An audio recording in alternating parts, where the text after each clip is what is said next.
Le plus grand explorateur du XXe siècle est une femme, et elle s'appelle Alexandra David-Néel.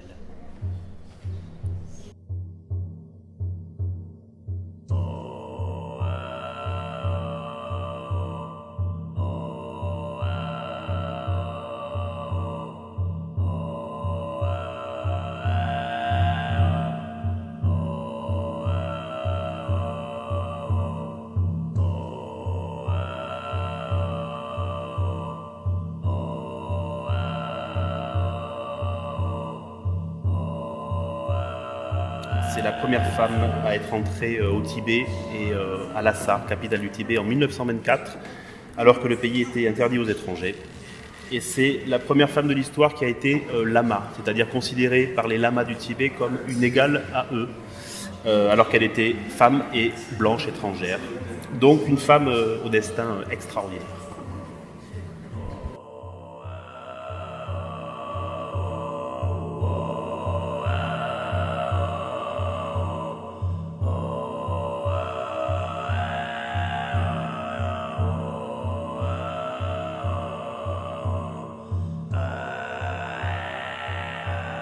J'ai rencontré Alexandra par les livres. Je voulais faire une BD sur elle, mais sa vie est tellement énorme et ce qu'elle a fait est tellement long et ça aurait demandé peut-être 8 ou 10 tomes de bande dessinée.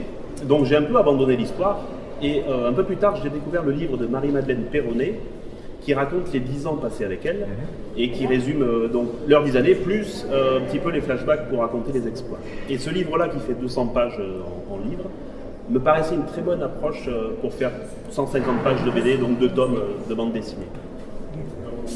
Mais ce qui m'a attiré en fait, c'était parce que je travaille les décors sur la BD et c'était le Tibet en fait. Voilà, dessiner les montagnes, dessiner les temples tibétains, c'est vraiment ça qui m'a attiré.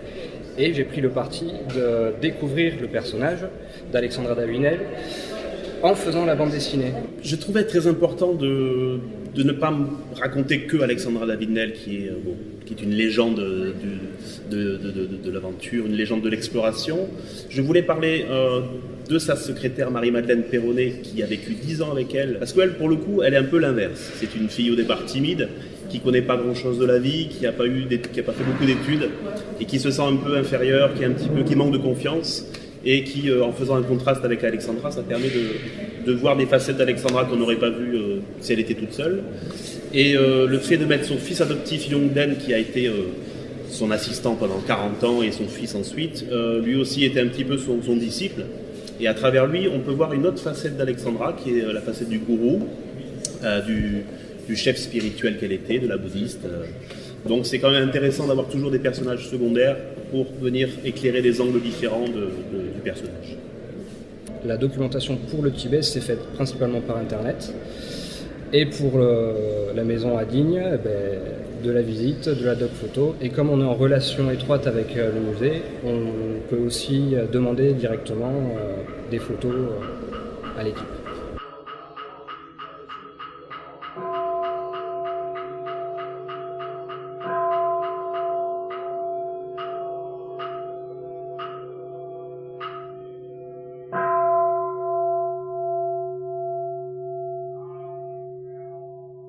J'ai choisi d'inverser les codes habituels en faisant le temps présent, les années 60 en noir et blanc, sépia, et les flashbacks en couleur. Alors, la première raison, c'est qu'on se voyait mal avec Mathieu représenter le Tibet, l'Himalaya, les moines, les monastères, les toges, les couleurs magnifiques qui sont au Tibet, en sépia noir et blanc, ça aurait été quand même très triste. Ça m'aurait un peu embêté, mais j'aurais été un peu déçu de faire ça en noir et blanc parce que c'était vraiment les couleurs aussi qui m'attiraient et j'avais vraiment envie de mettre ça en couleur réelle.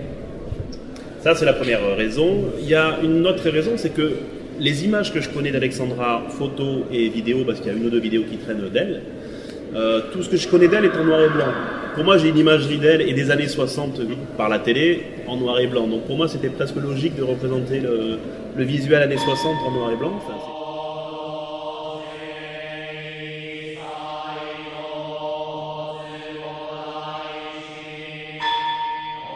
il faut annoncer qu'on est sur un tome 3, voilà, qui sera une suite. L'histoire qu'on vient de faire est en 2 tomes, mais Après la mort d'Alexandra, la jeune Marie-Madeleine, d'après le testament, était chargée d'emmener les cendres en Inde pour les déverser dans le Gange. Et donc ça, c'est le temps présent. Et ça va nous permettre de lui faire rencontrer des gens et de refaire des flashbacks sur l'époque Himalaya, Chine, Népal, etc. Donc ça, c'est pour 2018.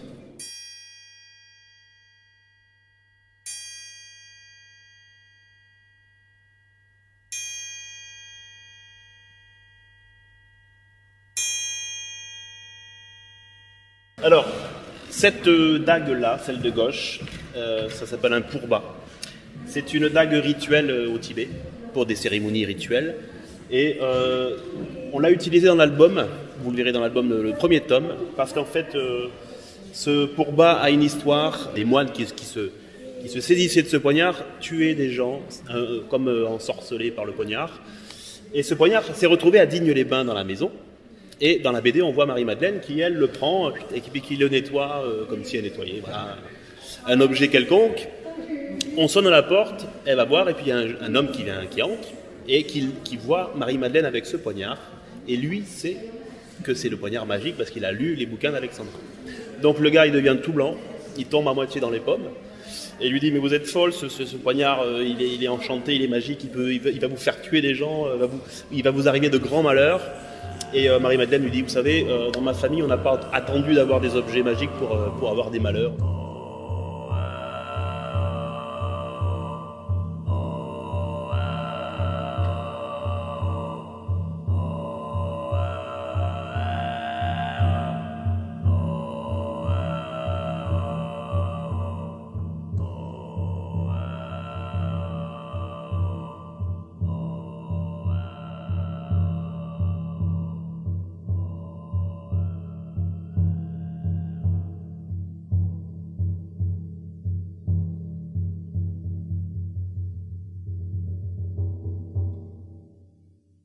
Le Bouddha de la couverture, il est là.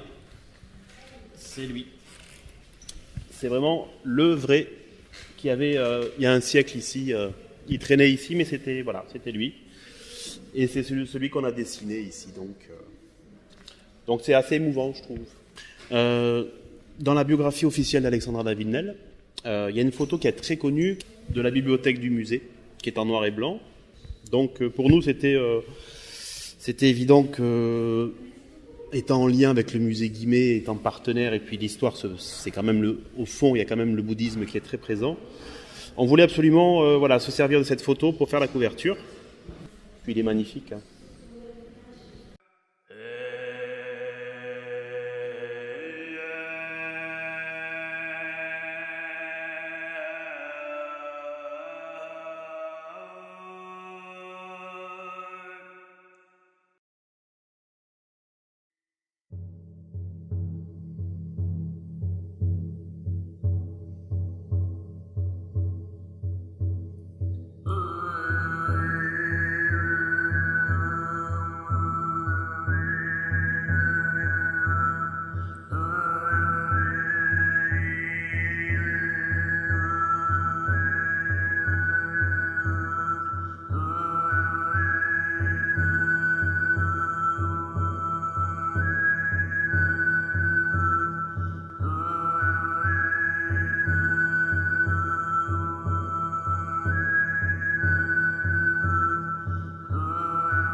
Je suis très très admiratif de cette femme et je pense que le plus gros, enfin le thème pour moi qui lui colle à la peau, c'est le thème de l'émancipation, c'est-à-dire de se libérer de ce qu'on pense de soi, des carcans sociaux, des carcans de la famille.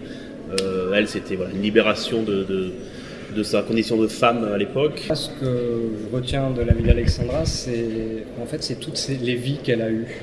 Voilà, parce qu'on la connaît peut-être plus sur son exploit d'exploratrice, mais écrivaine, philosophe, orientaliste. Voilà.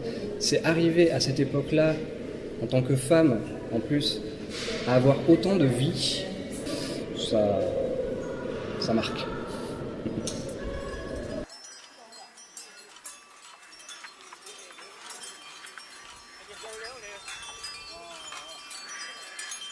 Une partie des droits sont reversés à l'association Karuna Chechen, qui est l'association de Mathieu Ricard, qui vient en aide aux peuples défavorisés de l'Himalaya, d'Inde, Népal donc l'achat de la BD peut aussi contribuer à aider les gens défavorisés.